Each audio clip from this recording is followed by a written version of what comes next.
नमस्कार दोस्तों।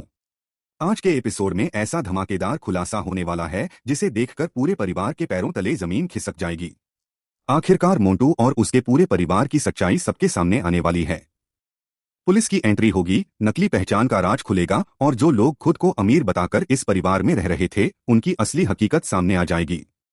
तो वीडियो को आखिर तक जरूर देखिए क्योंकि अंत में ऐसा ट्विस्ट आएगा जिसकी किसी ने भी उम्मीद नहीं की थी। कहानी की शुरुआत होती है जब राजा और प्रथम को मोंटू और उसके परिवार पर गहरा शक होने लगता है। उन्हें बार बार महसूस होता है कि ये लोग कुछ बड़ा राज छिपा रहे हैं। तभी राजा फैसला करता है कि अब सच्चाई सामने लानी ही होगी। राजा और प्रथम सीधे मोंटू के कमरे में पहुंच जाते हैं। दोनों कमरे की अच्छी तरह तलाशी लेना शुरू कर देते हैं। अलमारी, दराज, बैग और हर एक सामान की जांच की जाती है। शुरुआत में कुछ भी नहीं मिलता, लेकिन अचानक एक फाइल उनके हाथ लग जाती है। जैसे ही वह फाइल खोली जाती है, अंदर कई दस्तावेज और पहचान पत्र दिखाई देते हैं। इन्हें देखकर दोनों पूरी तरह हैरान रह जाते हैं। दस्तावेजों में नाम और पहचान मेल नहीं खा रहे होते। अब राजा को पूरा यकीन हो जाता है कि मोंटू और उसका परिवार अपनी असली पहचान छिपाकर इस घर में रह रहा है। इसके बाद राजा बिना समय गवाए पूरे परिवार को हॉल में बुला लेता है। घर के सभी सदस्य इकट्ठा हो जाते हैं। मोंटू और उसका परिवार भी वहां पहुंच जाता है, लेकिन उनके चेहरे पर घबराहट साफ दिखाई देने लगती है। तभी प्रथम सबके सामने वह फाइल खोल देता है और एक एक दस्तावेज दिखाने लगता है। जैसे जैसे सबूत सामने आते हैं, पूरे घर में सन्नाटा छा जाता है। राजा सभी से कहता है कि अब समय आ गया है सच्चाई जानने का। वह दस्तावेज दादी, अपनी माँ और पूरे परिवार को दिखाता है।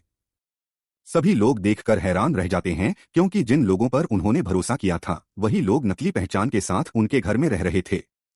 मोंटू बार बार सफाई देने की कोशिश करता है। वह कहता है कि यह सब झूठ है और कोई उसे फंसा रहा है, लेकिन इस बार उसके पास कोई ठोस जवाब नहीं होता। तभी प्रथम गुस्से में कहता है कि अब झूठ बोलने से कुछ नहीं होगा। सारे सबूत हमारे सामने हैं।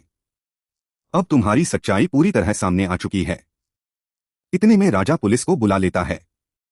कुछ ही देर में पुलिस घर पहुंच जाती है। पुलिस अधिकारी सारे दस्तावेज देखते हैं और जांच शुरू कर देते हैं। जैसे जैसे जांच आगे बढ़ती है, पुलिस को भी यकीन हो जाता है कि मामला बहुत बड़ा है। मोंटू, उसकी बहन और उसके परिवार के बाकी सदस्यों से लगातार सवाल पूछे जाते हैं, लेकिन कोई भी सही जवाब नहीं दे पाता। दूसरी तरफ रतिया बार बार मोंटू पर गुस्सा करती रहती है। वह कहती है कि मैंने तुम्हें पहले ही समझाया था कि गलत रास्ता मत अपनाओ, लेकिन तुमने मेरी एक भी बात नहीं मानी। आज तुम्हारी वजह से पूरा परिवार मुश्किल में पड़ गया है। मोंटू पूरी तरह चुप हो जाता है। उसके पास अब कुछ भी कहने के लिए नहीं बचता। इसी बीच पुलिस फैसला सुनाती है कि जांच पूरी होने तक मोंटू और उसके परिवार को पुलिस स्टेशन ले जाया जाएगा। यह सुनते ही पूरे घर में हलचल मच जाती है। पुलिस मोंटू, उसकी बहन और परिवार के बाकी लोगों को अपने साथ ले जाने लगती है। वे लोग खुद को बचाने की बहुत कोशिश करते हैं, लेकिन अब कोई उनकी बात सुनने को तैयार नहीं होता। घर के सभी सदस्य राहत की सांस लेते हैं क्योंकि आखिरकार सच सामने आ चुका होता है। जब पुलिस उन्हें लेकर बाहर निकलती है, तब राजा और प्रथम भी उनके साथ बाहर तक आते हैं।